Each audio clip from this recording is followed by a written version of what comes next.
Good afternoon. My name is John Michael Turner. I currently reside in Burlington, Vermont.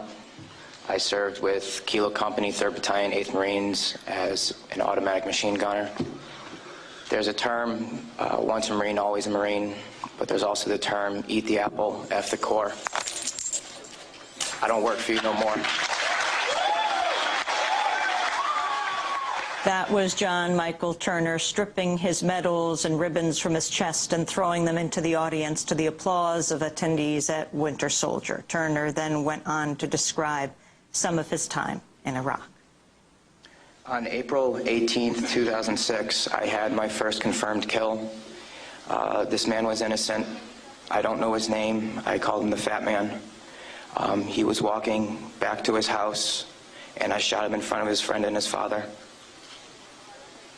The first round didn't kill him after I had hit him up here in his neck area. And afterwards he started screaming and looked right into my eyes. So I looked at my friend who I was on post with, and I said, well, I can't let that happen. So I took another shot and took him out. He was then carried away by the rest of his family.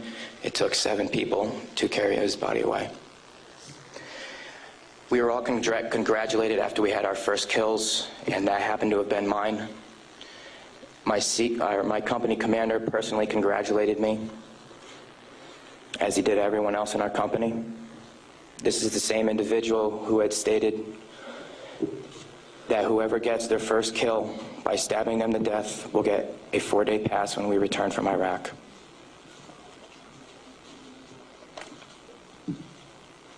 There was one incident where we got into a firefight just south of the government center, about 2,000 meters. We had no idea where the fire was coming from, and the way our rules of engagement were, pinpoint where the fire is coming from and throw a rocket at it. So with that being said, we still didn't know where the fire was coming from, and an 84mm rocket was shot into a house. I do not know if there was anyone in it.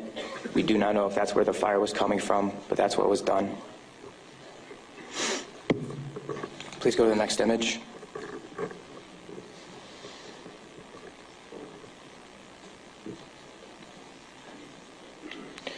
This man right here was my 3rd confirmed kill. As you can see, he was riding his bicycle.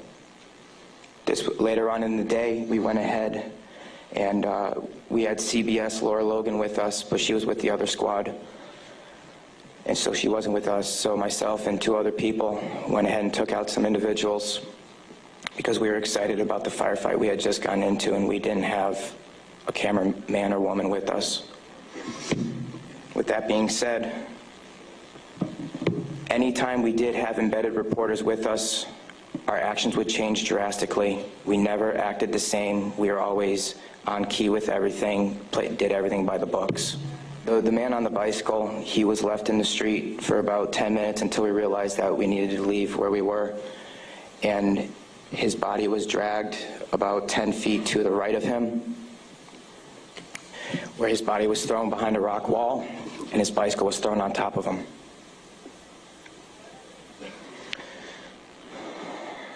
Another thing that we used to do a lot was recon by fire, where we would go ahead and try to start a firefight if we felt threatened in any way, shape, or form. There's one particular incident where we were working with the Iraqi Army and the Iraqi Special Forces in downtown Ramadi, and with our squad and the Iraqi Army, there was also lieutenant colonels, majors, first sergeants, and sergeant majors. Sorry, sergeants major. With that being said, the Iraqi Army would go into the house, kick in the doors, and then go ahead and shoot. And there were loud bursts of machine gun fire. We thought we were taking fire, but then we later found out that it was them. Okay. House raids. Because we were a grunt battalion, we were responsible for going on several patrols. A lot of the raids and patrols we did were at the night, around 3 o'clock in the morning, around there. And what we would do is just kick in the doors and terrorize the families. That was an image taken around 3 o'clock in the morning through night vision goggles. And that is the segregation of the women and children and the men. If the men of the household were giving us problems, we'd go ahead and take care of them any way we felt necessary, whether it be choking them or slamming their head against the walls. If you go back to that one picture, that was one man that wasn't taken, that was taken care of in a very bad way. Because of all the wiring that he had, it would be considered an IED making material. On my wrist, there's Arabic for FU. I got that put on my wrist just 2 weeks before we went to Iraq because that was my choking hand. And anytime I felt the need to take out aggression, I would go ahead and use it. Please go to the next picture. Next. There's an instance of detainees and how they were treated in a nice manner. Next. That is the Fatima Mosque minaret. As you can see, it is written with bullet holes and holes in the top of it. Those were from mortars. And the next video that I'm going to show you is a tank round that went into that minaret, where we weren't sure if we were taking fire or not.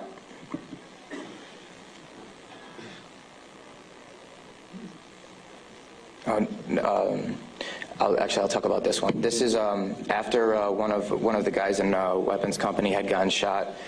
This is a way that we would take out our aggression. For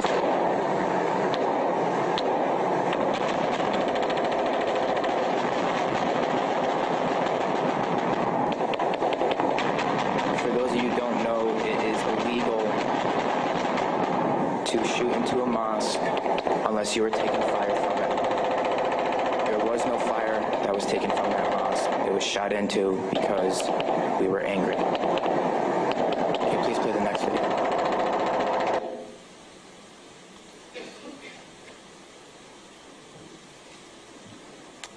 We are on ice cream, trying to suppress the blue and white minaret named Fatima al-Zahra.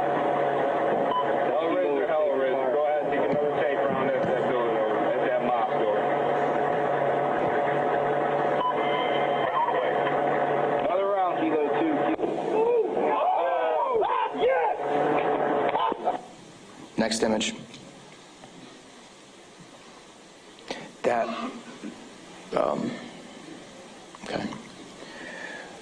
With that being said, there's many more stories and incidents for me to talk about, although we don't have the time to.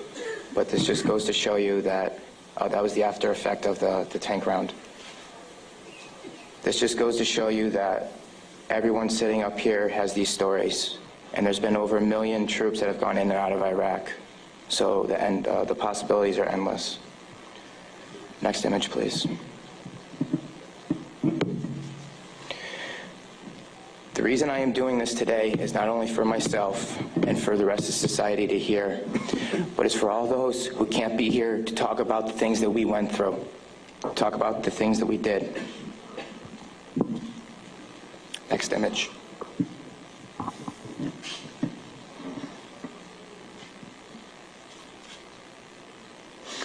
Those 4 crosses and this memorial service were for the 5 guys in Kilo Company, 3rd Battalion, 8th Marines that we lost. Throughout our unit, we had 18 that got killed.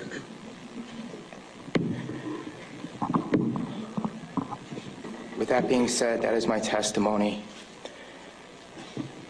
I just want to say that I am sorry for the hate and destruction that I've inflicted on innocent people.